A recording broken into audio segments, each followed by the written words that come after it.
I thought my aunt's retirement party would be a sweet family event, but it turned into chaos when a hidden relationship was revealed in front of everyone. My 55-year-old Aunt Sandra had been keeping secrets for years, and the betrayal hit the family harder than we ever imagined. What started as a night of celebration ended in screaming, tears, and broken trust. I never thought my Aunt Sandra's retirement party would end up being one of the most dramatic nights of my life. She had just turned 55, and after 30 years of teaching at the local high school, the family decided to throw her a big send-off at this Italian banquet hall downtown. It had twinkle lights drawn across the ceiling, a buffet with way too much pasta, and one of those chocolate fountains that look fancier than they actually are. Everyone was in a good mood at first. My mom, Kel, Sandra's younger sister, kept bragging about how proud she was of Sandra. My cousin Lucas was setting up the speakers for karaoke later, and my uncle Frank was already halfway through whiskey.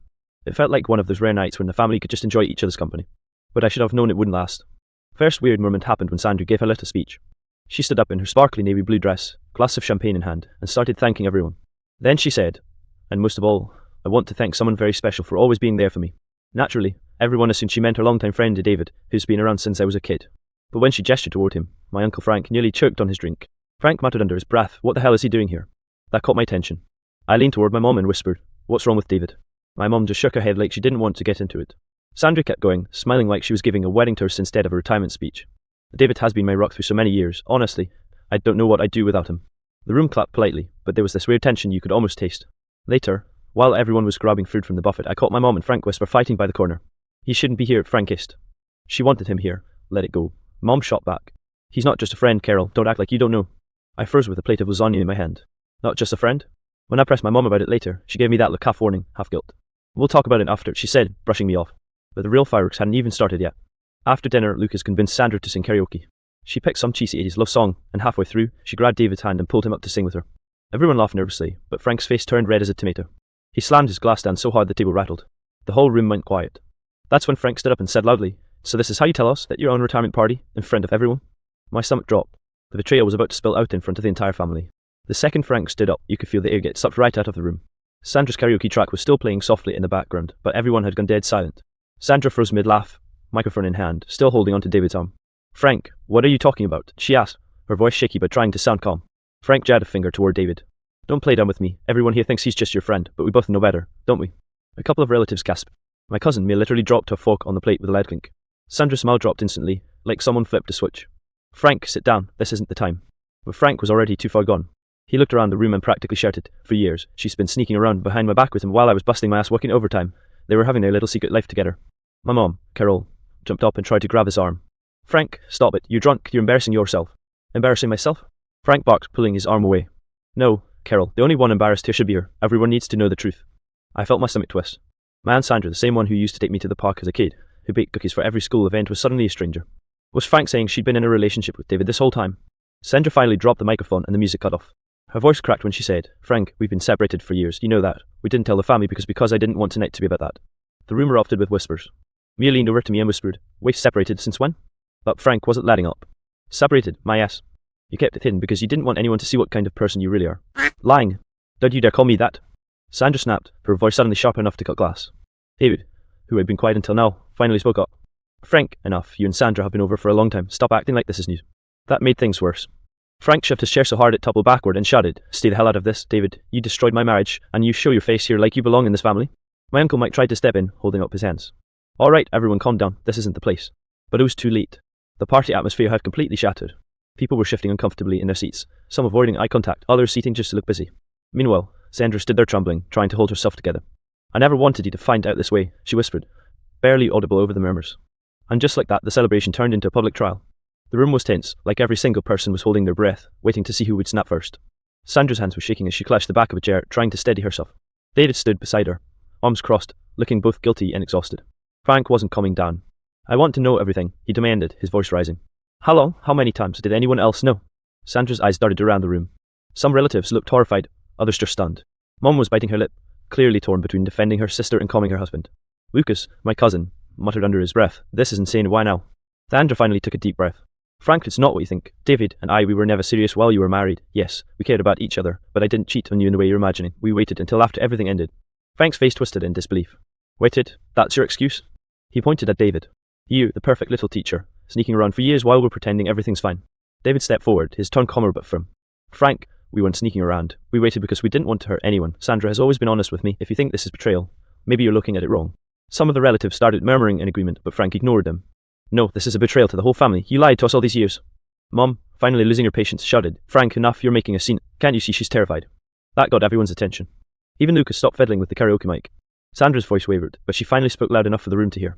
I didn't want tonight to be about drama. This party was supposed to celebrate my career, not my personal life. But now fine. Yes, I've been in a relationship with David, but it didn't start until years after you and I agreed we were done. I thought it was our secret, something we could keep between us without hurting anyone else. Frank looked like he was about to explode. Secret? You call hiding this from the entire family a secret? You humiliated me, Sandra, all these years, pretending, smiling at family dinners, it's all a lie. Mia, my cousin, finally spoke up, her voice trembling. Uncle Frank, Aunt Sandra, maybe it's time to just breathe. Everyone makes mistakes. You too, it's complicated, but it doesn't mean this entire party has to be ruined. That made a few people nod. Mike, the uncle trying to keep the peace, added, Mia's right. We don't have to agree on everything, but screaming like this in front of everyone isn't helping. Sandra finally dropped into her chair, tears streaming down her face. David gently held her hand. I didn't want this to come out tonight, but maybe it's better, everyone knows the truth. Frank stared at them both, chest heaving, but slowly sank into a chair. The anger was still there, but the fight had started to deflate. Everyone sat in silence, unsure what to do next, feeling the weight of years of hidden tension. The party wasn't over, but nothing would ever feel the same again. After the initial explosion, the room was heavy with awkward silence. People weren't sure whether to leave, stay, or pretend nothing had happened. The buffet, which had looked inviting before, now seemed like a battlefield. Nobody touched the chocolate fountain. Mom, Carol, was pacing near the corner, muttering under her breath. I can't believe this is happening on her retirement night. I went over to her. Mom, it's already out. Maybe it's better we face it now instead of pretending everything's fine. She shot me a glare that could cut glass. You don't understand. This isn't just about Sandra. Frank, he's devastated, and the family, it's all going to implode. Meanwhile, Lucas was trying to distract people with karaoke, but no one had the energy to sing. Mia had grabbed a plate of salad and was hovering near the edge of the room, whispering to anyone who would listen. I can't believe this. All these years, and no one knew. How could she hide it from us? I felt my own stomach twist. I didn't want to admit it, but part of me was in shock. Sandra had always been so open with me, so loving, but all this time, she had a whole life hidden from the rest of us. Sandra and David sat together quietly, trying to catch their breath. David whispered, I didn't think it would explode like this. I thought we could tell them slowly over time. Sandra shook her head. I know, I wanted tonight to be perfect for me, not ruined by secrets. She paused and looked around at our relatives. I never meant to betray anyone. I thought I was doing the right thing. Frank, surprisingly quiet now, was nursing a glass of whiskey and staring at the floor. I think he was trying to process everything before he reacted again. But the tension wasn't gone, it had just simmered. Then came the next wave. Aunt Linda, who had stayed quiet this whole time, finally spoke up. Sandra, David, I get that you waited, but you need to understand how this looks. People feel lied to, even if your intentions were good. Sandra nodded slowly. I know, and I'm sorry. I never wanted anyone to feel hurt or betrayed. Uncle Mike tried to steer the conversation toward neutral ground. Look, we've all been blindsided, but let's not ruin what should have been a celebration of a long, incredible career. Can we just take a deep breath and figure out how to move forward? Mia muttered under her breath, but it was surprisingly conciliatory. Maybe we just need time to process. Nobody's perfect. I looked at my Aunt Sandra and realized how vulnerable she looked, 55 years old, standing in front of the people who mattered most and completely exposed. She wasn't perfect, but the raw honesty was something I hadn't expected. Slowly, the family started to regroup. Some sat down, trying to resume conversations. Some went outside to smoke or make calls. The atmosphere was still tense, but the yelling had stopped. Sandra finally spoke to me quietly. I never wanted to hurt anyone, not you, not Mom, not Frank. I didn't know how to tell the truth without destroying everything. I nodded, trying to offer comfort. You're human, Aunt Sandra. We'll figure it out one step at a time. The night was far from over, and the fallout was just beginning, but the first step toward truth had been taken.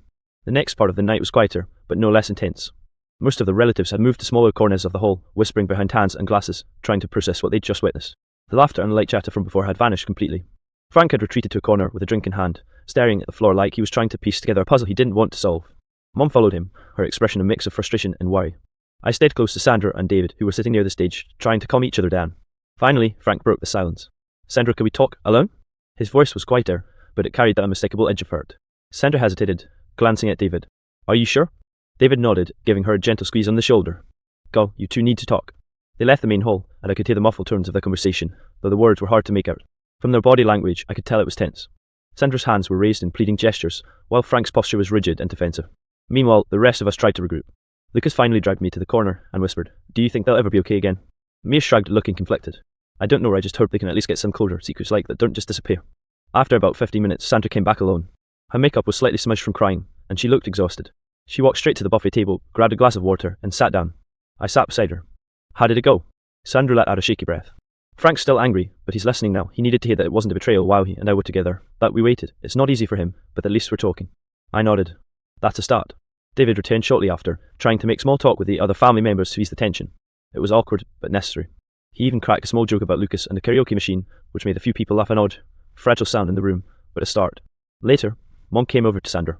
Her voice was quieter than usual. I know tonight got messy, but I want you to know I still love you. We'll figure this out, even if Frank is still upset. Sandra smiled weakly, tears welling in her eyes. Thank you, I was so scared that everyone would hate me. Your family, Mom said firmly. We may be angry or confused, but that doesn't go away, not tonight, not ever. By the end of the night, the atmosphere had shifted slightly. The yelling and accusations had died down. Family was still processing the revelation, but there was a sense that maybe, just maybe, the worst had passed.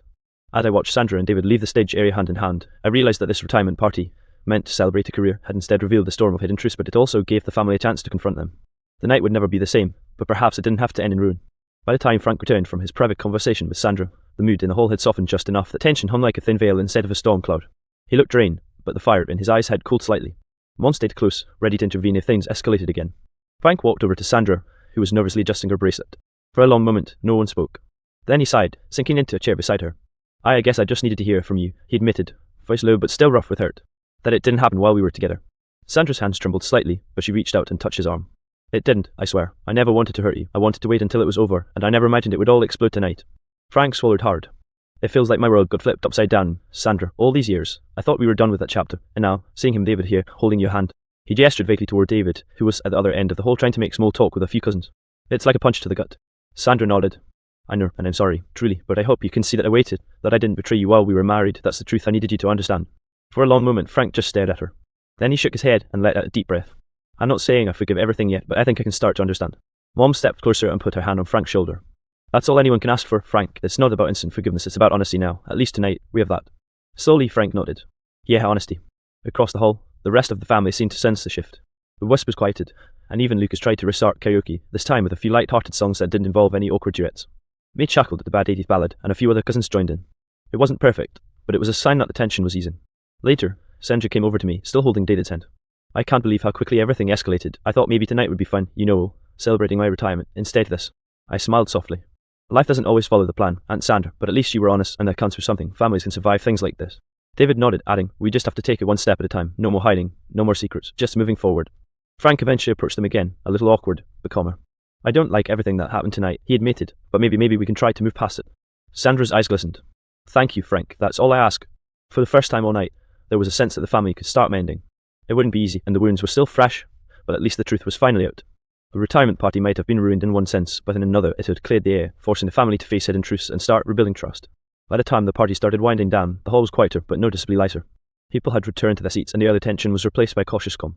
Sandra sat at the table near the stage, David by her side, while Frank and Mom were quietly talking near the buffet. The rest of us lingered, half relieved, half awkward, sipping drinks and exchanging tentative smiles. Sandra caught my eye and waved me over. Come here, she said softly. I wanted to thank you for sticking by me tonight. It's been a lot. I sat down, trying to match her calm, but still feeling the adrenaline from the earlier chaos. Aunt Sandra, I can't lie, it was shocking, but I get it. You tried to do the right thing, even if it didn't feel like it tonight. She smiled faintly. I just wanted a celebration, not a courtroom. I laughed lightly, and for the first time that night, it felt genuine. Well, we got a little of both. From across the hall, Frank waved me over. Come here for a second, he said, his tone softer than before. He glanced at Sandra and David, then back at me. I'm not perfect. I know I exploded, and maybe I overreacted. I shook my head. It's understandable, Frank, you were blindsided, but the important part is you're listening now. He nodded, a faint smile tugging at his lips. Yeah, listening, that's a start. Later, the karaoke finally resumed, this time with more light-hearted, safe songs. Sandra even joined in for a short set, laughing genuinely with David beside her. Some of the cousins joined in, trying to salvage the night. The buffet was mostly untouched, but at least people were smiling again. As the party drew to a close, Sandra gave a small speech, quieter this time, but heartfelt. I know tonight wasn't exactly what I imagined for my retirement celebration, but despite everything, I'm grateful to be surrounded by family who, even when confused or hurt, still cares. Thank you for listening, for understanding, and for being here. I hope we can move forward together. A few tears were wiped away, and the applause was genuine, not forced. David squeezed her hand, and even Frank gave a small nod of approval. As we all left the banquet hall, the cool night air felt almost therapeutic. The city light shimmered, but more importantly, the weight of hidden secrets had lifted just enough to make breathing a little easier. Walking beside Sandra, I whispered, you did it, you faced it. She smiled, a real smile this time, not forced. It wasn't easy, but it's done, and maybe, finally we can move forward with that secret. The retirement party wasn't what anyone expected. It started with celebration and ended with revelation, tension, and tears. But in the end, the truth had come out, the family had faced it, and slowly, carefully, we all started to heal. It wasn't perfect, but for the first time that night, it felt like a beginning instead of an ending.